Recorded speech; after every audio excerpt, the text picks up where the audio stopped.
حضرت عمران کے ہاں اولاد نہیں تھی، ان کی زوجہ حضرت حنا سلام اللہ علیہا، پیغمبروں کا خاندان ہے، پیغمبروں کی صحبت ہے، تو وہ بھی صبر شکر کر کے اللہ کی رضا پہ راضی تھی۔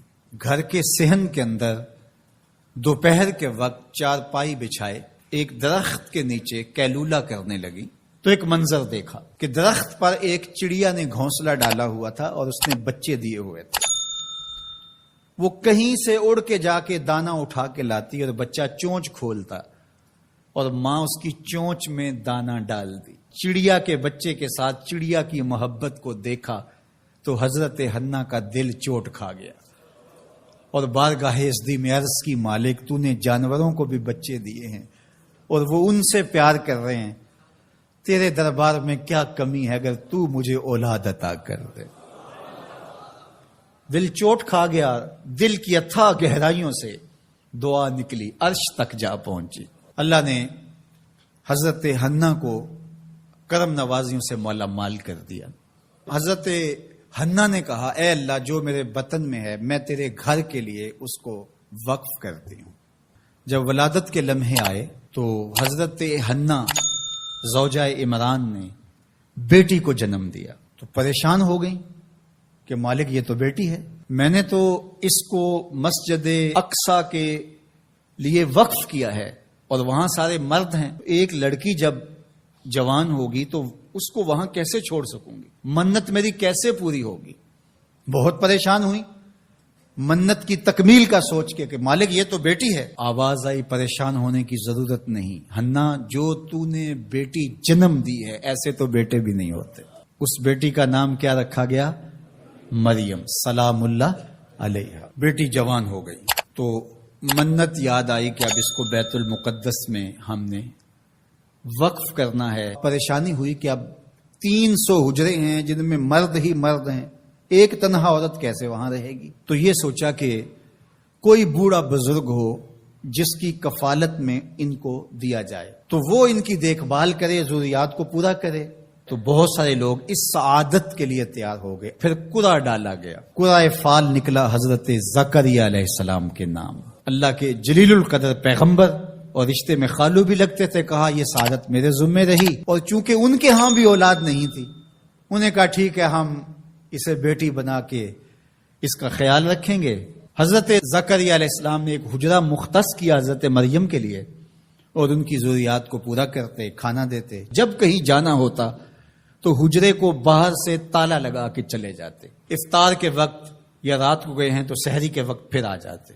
ایک دن حضرت زکریا علیہ السلام تالا لگا کے کہیں گئے کام، واپس آتے ہوئے دیر ہو گئی اور افطار کے لمحے گزر گئے، بہت پریشان ہوئے تو خیر سامان لے کے تیزی سے پہنچے اور آ کے دروازہ کھولا، وجد عندہا رزقا، تو دیکھا بے موسم پھل پڑے ہوئے ہیں۔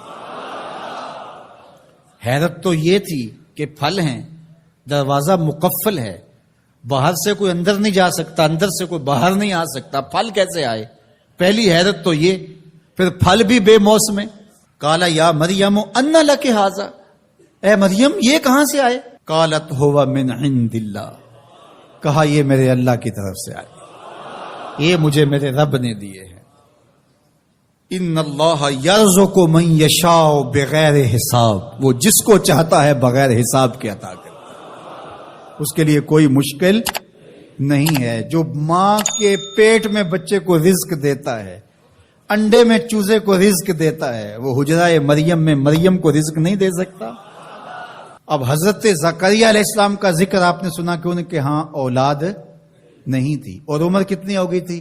120 سال، اور آپ کی زوجہ کی عمر 100 سال ہوگی، تو اب تو امید بھی ختم ہو گئی اولاد کی۔ لیکن جب بے موسم پھل دیکھے نا تو اندر چھپی ہوئی امید کی موہوم سی جو چنگاری تھی وہ بھڑک اٹھی، اور حضرت زکریا نے ہاتھ پھیلا لیے، ہنالک دعا زکریا رب، مالک جب تو مریم کو بے موسم پھل دے سکتا ہے، میرے شجر عمر پر اولاد کے آنے کا موسم بیت گیا ہے، لیکن مالک کیا تو مجھے بے موسمی اولاد نہیں دے سکتا؟ حضرت زکریا وہیں کھڑے ہو کے دعا مانگنے لگے، معلوم ہوا جہاں رحمتیں اترتی دکھائی دیں وہاں دعا مانگی جاتی ہے۔ ہم جب اللہ والوں کی قربت میں جا کے اللہ سے دعا مانگتے ہیں تو کچھ لوگ معترض ہوتے ہیں کہ اللہ تو ہر جگہ موجود ہے، یہاں کیوں مانگ رہے ہو؟ مسجد اقصی پاس ہے لیکن حجرہ مریم میں اللہ کا پیغمبر دعا مانگ رہا ہے، وہاں رحمت آنکھوں سے اترتے ہوئے دیکھی۔ ان رحمت اللہ قریب من المحسنین، اللہ قرآن میں فرماتا ہے میری رحمت محسنین نیکوکاروں کے نیڑے ہوتی ہے، اس لیے ہم اللہ والوں کے قریب جا کے اللہ سے مانگتے ہیں، مالک تیری رحمتیں یہاں برس رہی۔ ہنالک دعا زکریا ربہ، وہیں کھڑے ہو کے دعا مانگنا شروع کر دی، اللہ مجھے ستھری اولاد عطا کر دے۔ پھر کیا ہوا کہ کہا گیا یہاں دعا کیوں مانگ رہے ہو، میرے گھر میں آؤ۔ کہا گیا نبی ہو کے ولیہ کے حجرے میں دعا مانگ رہے ہو، تمہیں کچھ نہیں دیا جائے گا؟ نہیں، سنو قرآن سنو۔ فنادتہ الملائکہ، فرشتے آ کے پکار کرنے لگے۔ کب؟ وَهُوَ قَائِمٌ يُصَلِّي فِي الْمِحْرَابِ، وہ حجرے میں کھڑے ابھی دعائیں مانگ ہی رہے تھے، فرشتوں نے آ کے ندا دی کیا؟ ان اللہ یبشرک بیحییٰ، اے زکریا تمہیں مبارک ہو، ہم تمہیں یحییٰ عطا فرمائیں گے۔ اولاد مانگی ہے تو یحییٰ ملے گا، لیکن اکیلی اولاد نہیں مانگی، ذریۃ طیبہ، ستھری اولاد مانگی ہے، پاک اولاد مانگی ہے۔ تو مصدقا بکلمۃ من اللہ وسیدا وحصورا ونبیا من الصالحین، جو بیٹا دینے والے ہیں وہ کلمت اللہ کی تصدیق کرنے والا ہوگا، سردار ہوگا، عورتوں سے الگ رہنے والا ہوگا،